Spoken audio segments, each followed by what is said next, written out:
بسم اللہ الرحمن الرحیم۔ آج میں اس ویڈیو کے اندر اللہ تعالیٰ کے ناموں میں سے جو اللہ تعالیٰ کا نام الوہاب ہے اس کا معنی، اس کے خواص اور عاملین حضرات کے بتائے ہوئے چند مجرب اعمال بتاؤں گا۔ یہ میں پہلے بتا چکا ہوں کہ اسماء الحسنی تمام کے تمام اسم اعظم ہیں اور ان کے پڑھنے کا طریقہ کیا ہے، اور پھر اللہ تعالیٰ کے ناموں میں سے کسی نام کا وظیفہ کرنا ہے تو کیسے کرنا ہے، اس پر بھی ویڈیو بنا چکا ہوں کہ اسماء الحسنی پڑھنے کے احادیث کے اندر کیا فضائل آئے ہیں۔ اس کا لنک ڈسکرپشن کے اندر دے دوں گا، وہ ضرور سن لیں۔ مختصر طور پر اتنا سمجھ لیں کہ اسماء الحسنی میں سے اگر کوئی کسی بھی نام کو لے کر کے اس کا وظیفہ کرے اور اس کا عامل بن جائے تو وہ اسم اس کے لیے اسم اعظم بن جاتا ہے۔ اس کے ذریعے سے وہ جو بھی دعا کرے گا اللہ تعالیٰ اس کی دعا قبول فرمائیں گے۔ اس میں بہتر یہ ہوتا ہے کہ اپنے نام کے ساتھ اللہ تعالیٰ کے ناموں میں سے کسی نام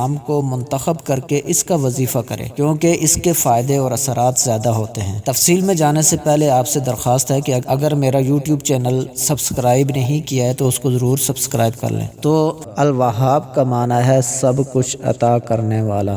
جو کوئی شخص فقر و فاقہ کے اندر گرفتار ہو وہ کثرت سے اس اسم کو پڑھا کرے یا لکھ کر کے اپنے پاس رکھے یا چاشت کی نماز کے آخری سجدہ میں 40 مرتبہ اس اسم کو پڑھا کرے تو اللہ تعالیٰ فقر و فاقہ سے اس کو حیرت انگیز طریقے پر نجات دے دیں گے۔ اور اگر کوئی خاص حاجت یا مشکل درپیش ہو تو گھر یا مسجد کے صحن میں 3 بار سجدہ کر کے ہاتھ اٹھائے جیسے دعا کے لیے ہاتھ اٹھاتے ہیں، اور 100 مرتبہ یہ اسم پڑھے تو اللہ تعالیٰ اس کی حاجت پوری کر دیں گے۔ اس کی جو بھی مشکل ہوگی، جو بھی حاجت ہوگی وہ پوری ہو جائے گی۔ عاملین حضرات لکھتے ہیں جو آج کل تعویذ وغیرہ دیتے ہیں، لکھتے ہیں کہ اس اسم کو الوہاب کو الکریم ذو الطول یا الکافی کے ساتھ ملا کر کے پڑھنا ہر چیز کی برکت کے لیے مفید اور مجرب ہے۔ اسی طرح جو کوئی اس اسم کو روزانہ 7 بار پڑھنے کا اہتمام کرے گا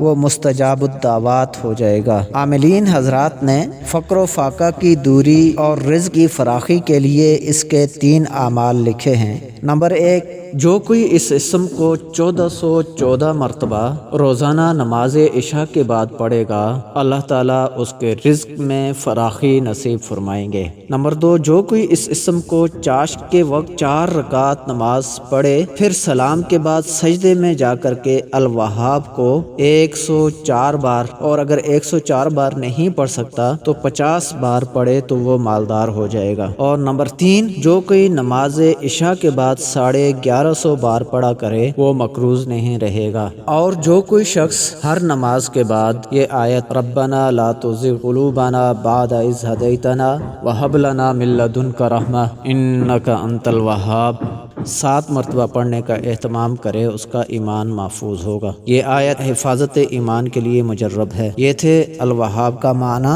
اس کے خواص اور اس کے چند مجرب عملیات۔ اللہ تعالیٰ سے دعا ہے کہ اللہ تعالیٰ میں اس کے اوپر عمل کرنے کی توفیق عطا فرمائے۔